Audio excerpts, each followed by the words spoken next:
கர்த்தருடைய பரிசுநாமத்துக்கு மகிமை உண்டாதாக. இந்த நாளில் நம்ம மோசே அப்படின்ற தலைப்பில் தான் பார்க்க போகிறோம். இதற்கு ஆதாரமான வசனம் யாத்ராகமம் 2ஆம் அதிகாரம் 10ஆம் வசனம். பிள்ளை பெரிதான போது அவள் அதை பார்வோனுடைய குமாரத்திடத்தில் கொண்டு போய் விட்டாள்.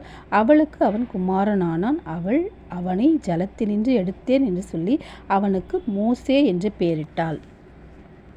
எகிப்து தேசத்தில் பிறக்கிற எல்லா ஆண் பிள்ளைகளையும் அந்த பார்வோன் ராஜா என்ன பண்ணுறாரு, கொன்று போடும்படி அந்த தேசத்தில் கட்டளையிடுறாரு.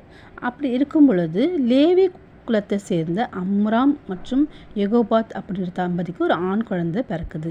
அந்த குழந்தையோட தாய் என்ன பண்ணுறாங்க, அந்த குழந்தைய மறைச்சி வச்சு ஒரு நாள் ஒரு பெட்டியில் வச்சு அந்த குழந்தைய என்ன பண்ணுறாங்க, நதியில் அனுப்புகிறாங்க. அந்த நதியில் பார்வோனுடைய குமாரத்திகள் என்ன பண்ணுறாங்க, ஸ்நானம் பண்ணிகிட்ருக்காங்க. அப்போ ஸ்நானம் பண்ணிட்டு இருக்கும்போது அந்த பெட்டியை அவங்க பார்த்துட்டு அதில் இருக்க அந்த குழந்தைய எடுத்துகிட்டு அவங்க அரண்மனையில் கொண்டு போய் என்ன பண்ணுறாங்க, வளர்க்குறாங்க. இவனை ஜலத்திலிருந்து எடுத்தேன் என்று சொல்லி அந்த பார்வோனுடைய குமாரத்தி அவருக்கு மோசே அப்படின்ற அவங்க பேர் வைக்கிறாங்க.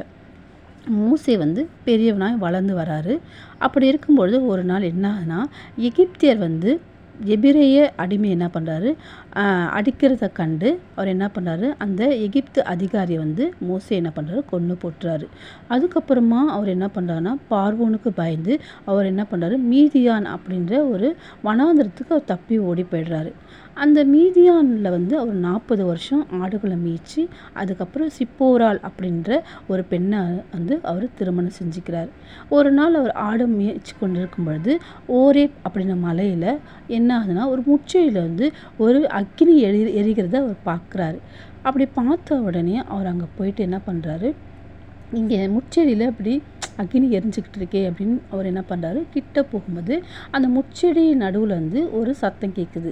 மோசே மோசே அப்படி கேட்டோடனே அவருக்கு என்ன பண்ணுறதுன்னே புரியல. அப்போ அந்த சத்தம் என்ன பண்ணுன்னா, நீ நிற்கிற பூமி பசுத்த பூமி, உன் பாதரட்சை கழட்டு அப்படி சொன்னி அவர் என்ன பண்ணுறார், பாதரட்சை கழட்டி போட்டு அவர் நிற்கிறார். அப்போது முச்செடியிலேருந்து தேவன் மோசையோடு பேசுகிறார். என்னன்னா, என்னுடைய இஸ்ரவேல் ஜனங்கள்லாம் எகிப்தில் அடிமையிலாக இருக்கிறாங்க. நீ போய் பார்வோன் ராஜா கிட்ட அவங்களுக்காக பேசி அந்த ஜனங்களை நீ விடுதலையாக்கணும் அப்படி சொல்லி மோசே கிட்ட தேவன் பேசுகிறார். அப்படி பேசும்போது மோசே சொல்கிறாரு, என்னால் இது எப்படி முடியும், நான் உனக்கு உன்னுடைய சகோதரனை கூட அனுப்பி நான் என்ன பண்ணுவேன், அந்த ராஜா கிட்ட நான் உன் மூலயமா நான் பேசுவேன் அப்படி சொல்லிட்டு அவர் பேசுகிறார். அப்போது என்ன பண்ணுறாரு, மோசே இஸ்ரவேல் ஜனங்களை அவர் என்ன பண்ணுறாரு, காப்பாற்றுறதுக்காக பார்வோனுடைய எதிர்ப்பை மீறி போகிறாரு.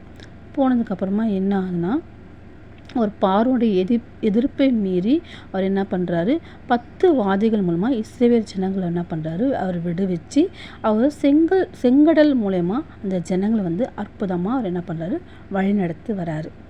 அதுக்கப்புறமா என்ன ஆகுதுன்னா, சீனாய் மலையில் தேவனத்தில் போயிட்டு அவர் என்ன பண்ணுறாரு, 10 கட்டளையை அவர் வாங்கி கொண்டு ஜனங்களுக்கு அந்த 10 கட்டளை மூலமா அவர் என்ன பண்ணுறாரு, கடவுளோடு கொண்ட உடன்படிக்கை உறவில் கொண்ட தெய்வ சட்டத்திட்டங்களை அந்த ஜனங்களுக்கு அவர் போதிக்கிறாரு.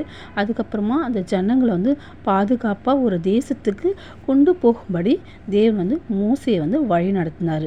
அப்போ இஸ்ரவேல் ஜனங்கள் கானான் தேசத்தின் எல்லை வரைக்கும் வழி நடத்தியதுக்கு அப்புறமா மோசைக்கு 120 வயசில் மோவாப் அப்படின்ற தேசத்தில் அவர் என்ன பண்ணுறாரு, மறித்து போயிடுறாரு.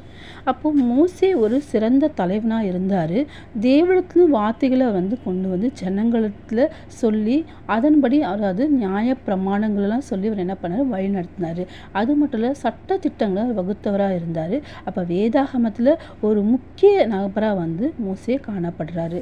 கடினமான பாதையில் இருந்தாலும் அவர் நம்பிக்கையிலும் விசுவாசத்திலும் மிகப்பெரிய தடைகளை கடந்து மீண்டு வர முடியும் அப்படின்ற ஒரு நம்பிக்கையை மோசே மூலமாக தேவன் ஏற்படுத்தினார்.